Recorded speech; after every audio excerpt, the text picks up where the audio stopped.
Salut les amis, bienvenue dans ce nouvel épisode du Choucroute Garage. Depuis quelques jours, ça parle beaucoup au niveau des rumeurs sur Tesla, mais pas sur ce que vous pensez. On parle beaucoup de la Model 3. Ce n'est certes pas le modèle le plus hypant du moment chez Tesla, mais il y a quand même des sacrées nouveautés au-delà du prix réduit que fait Tesla en ce moment. En effet, en Chine, les autonomies ont augmenté et ça va bientôt être le cas également en Europe avec une nouvelle batterie qui n'est pas une batterie de dans 3 ans et je vais vous expliquer tout ça.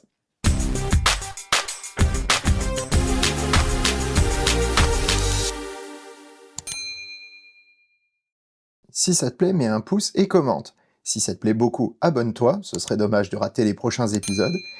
Et si ça te plaît vraiment beaucoup, dis-le partout. Merci. Pour commencer cette vidéo, je voulais déjà dire un grand merci à tous ceux qui m'ont envoyé des dons suite à ma vidéo de vendredi. En effet, avec les problèmes de YouTube et des publicités vraiment trop importantes, eh bien on comprend que aujourd'hui, le modèle même des créateurs est vraiment en train de changer et il peut même potentiellement faire disparaître des chaînes. Donc merci de votre aide, surtout avec le projet No Limit, et ça, on en reparle un tout petit peu en fin de cette vidéo. Mais maintenant, parlons un peu de la Model 3. Tout d'abord, il faut bien comprendre que la Model 3, si c'est un véhicule global pour Tesla, qui est vendu aussi bien en Asie qu'en Europe qu'aux États-Unis, voire même dans d'autres pays, eh bien, ce modèle n'est pas le même partout. Aux États-Unis, en effet, Tesla utilise essentiellement des batteries Panasonic, qui sont plus performantes que celles qu'on va trouver en Chine ou en Europe, qui sont produites par LG. Enfin, ça, je devrais plutôt le dire au passé, puisque c'est en passe de changer. Aux États-Unis, les modèles long range et performance ont une batterie qui fait environ 80 kWh utile. Quand je dis utile, c'est buffer enlevé, donc on va dire c'est à peu près 84 kWh au total. La chimie utilisée est du nickel, cobalt, aluminium, qui a bien fait ses preuves depuis les premières modèles S, voire depuis le Roadster originel.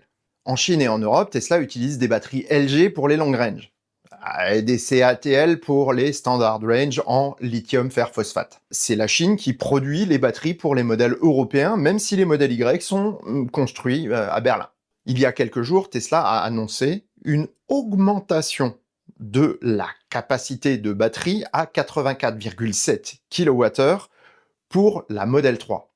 Et ces 84,7 kWh sont des kWh efficaces. Cette capacité n'est donc pas à comparer aux 84 kWh nominaux, mais bien aux 80 efficaces. Ce qui veut dire qu'on aura plus d'autonomie avec les nouvelles batteries LG en Chine, et étant donné que Tesla ne souhaite pas avoir deux types de batteries à produire, eh bien, il y a de fortes chances que ça arrive en Europe. Et ça se confirme parce qu'il y a eu des fuites. Et ça pourrait arriver d'ici le mois d'octobre. Alors attention, on ne parle pas ici d'une révolution, on parle entre 30 et 45-50 km d'autonomie supplémentaire. Attention toutefois, cette augmentation de l'autonomie n'est pas due seulement à la batterie, mais à plusieurs facteurs. Le premier facteur est le facteur poids.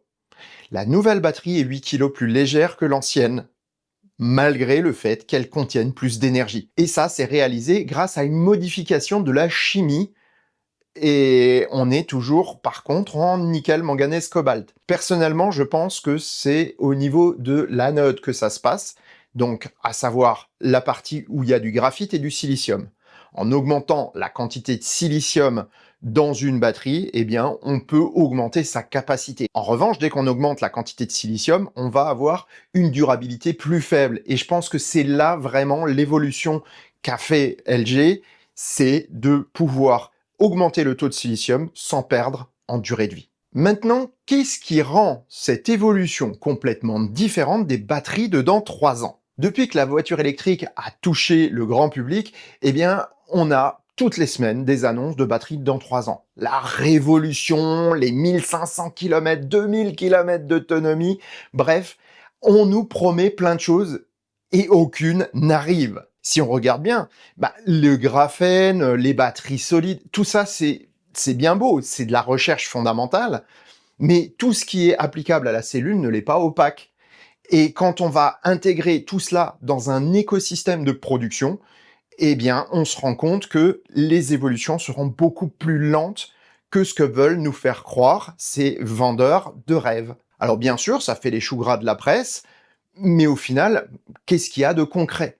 Eh bien, le concret, c'est ce que je vous explique depuis des années, à savoir qu'il n'y aura pas de révolution, mais bien une évolution constante. Et cette évolution constante, elle est bien sûr illustrée par Tesla. Entre une cellule 2170 produite par Panasonic en 2017 pour la première Model 3 et celle d'aujourd'hui, eh bien, d'un point de vue visuel, il n'y a aucune différence. Au niveau de l'architecture du pack, il y a des différences. Mais surtout, ces différences sont extrêmement ponctuelles. À force d'améliorer un système par-ci, une disposition par-là, une géométrie par-là, eh bien, on arrive à faire des petits progrès. Et là, je voulais juste vous rappeler une chose. C'est que les premières Model 3 long range propulsion qui ont été vendues en France avaient 600 km d'autonomie. Aujourd'hui, avec l'ancienne batterie LG, on est déjà à 702, toujours en WLTP, donc sur des mesures qui sont comparables. Avec la nouvelle batterie, on sera à 750 km à peu près. Ce qui veut dire qu'on a gagné 150 km, à savoir 25% d'autonomie, entre 2019 et aujourd'hui. C'est quand même dingue, mais c'est pas arrivé en une seule fois. Pour cela, il a fallu des améliorations batterie, il a fallu des améliorations moteurs, de l'aérodynamique, du poids, bref, toutes les choses qui font évoluer une Tesla en permanence, qui ont paru relativement imperceptibles au fil du temps, mais qui au final donnent un résultat de 25% d'augmentation en 8 ans. C'est quand même pas mal, vous trouvez pas? Du coup, qu'est-ce qu'on peut prévoir pour l'avenir? Eh bien, pour moi, dans les 10 prochaines années, on va garder la technologie des batteries d'aujourd'hui, mais on va faire évoluer un petit peu par-ci, par-là, la chimie, le système de production, et on va vraiment améliorer encore de 10, 15, 20% les capacités des batteries. Pour les puissances de recharge, on va également optimiser grâce à l'expérience qu'on a des batteries, mais c'est le réseau qui va déterminer si oui ou non nous allons pouvoir avoir des charges ultra rapides, pas les voitures. Aujourd'hui, pour réussir à avoir un réseau de recharge qui soit suffisamment développé et suffisamment rapide, eh bien, il faut des investissements massifs.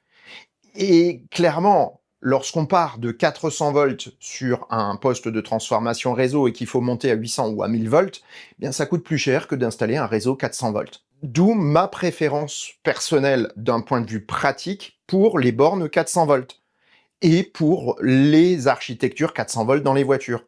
Le 800 volts, c'est bien d'un point de vue théorique et d'un point de vue technique, mais d'un autre côté, d'un point de vue pratique pour l'écosystème, eh bien, c'est un peu moins pertinent. Autre chose qu'il faudra voir dans l'avenir, c'est que les autonomies à 1500, 2000 km, voire même 1000 km tout simplement, n'existeront pas. Pourquoi? Parce que l'amélioration des batteries, l'amélioration des moteurs, aujourd'hui, elle va avoir une autre conséquence qui est bien plus intéressante. On va pouvoir réduire la taille des batteries, on va pouvoir réduire le coût des batteries, et ça c'est encore plus important, au point d'obtenir des voitures qui seront meilleures marché. Moins chères à produire, avec les mêmes performances qu'aujourd'hui, en utilisant moins de matériaux, en étant donc plus efficaces. C'est ça l'avenir. L'avenir, ce n'est pas la grosse voiture très chère qui va aller très loin et charger super rapidement. Ce sera la voiture qui fait ce qu'on fait aujourd'hui pour beaucoup moins cher et beaucoup plus compact. Voilà pour le sujet du jour de ce JMT Flash. Maintenant, je vous fais un deuxième petit micro-sujet. Premièrement, je voulais remercier tous les gens qui sont allés voir ma vidéo ici sur nos limites. J'ai eu pas mal de candidatures pour faire partie de l'équipe et on va dire que je suis à peu près prêt à 70%. Il reste à peu près 30% de l'équipe à constituer et on va pouvoir travailler entre autres sur le questionnaire. Vous avez été énormément de personnes à répondre. J'ai regardé, je crois que je suis à 450 ou 500 réponses. C'est juste super bien. Je vous remercie. Il nous faudra un petit peu de temps pour le dépluter, pour vraiment aller chercher toute la substantifique moelle de ces réponses. Mais on a une direction claire par rapport à certains points généraux du concept de nos limites. Prochaine étape cette semaine, j'espère finaliser l'équipe de lancement de nos limites, qu'on puisse commencer à travailler et commencer à vous présenter des choses par rapport à comment on crée une startup, etc. Puisque finalement, la finalité du projet au départ, c'est bien de vous expliquer, de vous montrer comment on va réfléchir à un projet totalement nouveau. S'il va au bout, c'est tant mieux. S'il y va pas, bah, c'est tant pis. Mais clairement, avec les personnes représentées, j'ai vraiment l'intuition qu'on va aller plus loin que je ne le pense. On verra bien, mais en tout cas, pour la rentrée, j'espère pouvoir vous proposer de nouvelles choses. Ça va être vraiment génial. Voilà. Et sur ces bonnes paroles, je vous souhaite bonne route et vous dis à bientôt pour un prochain épisode du Choucroute Garage. Portez-vous bien. Ciao.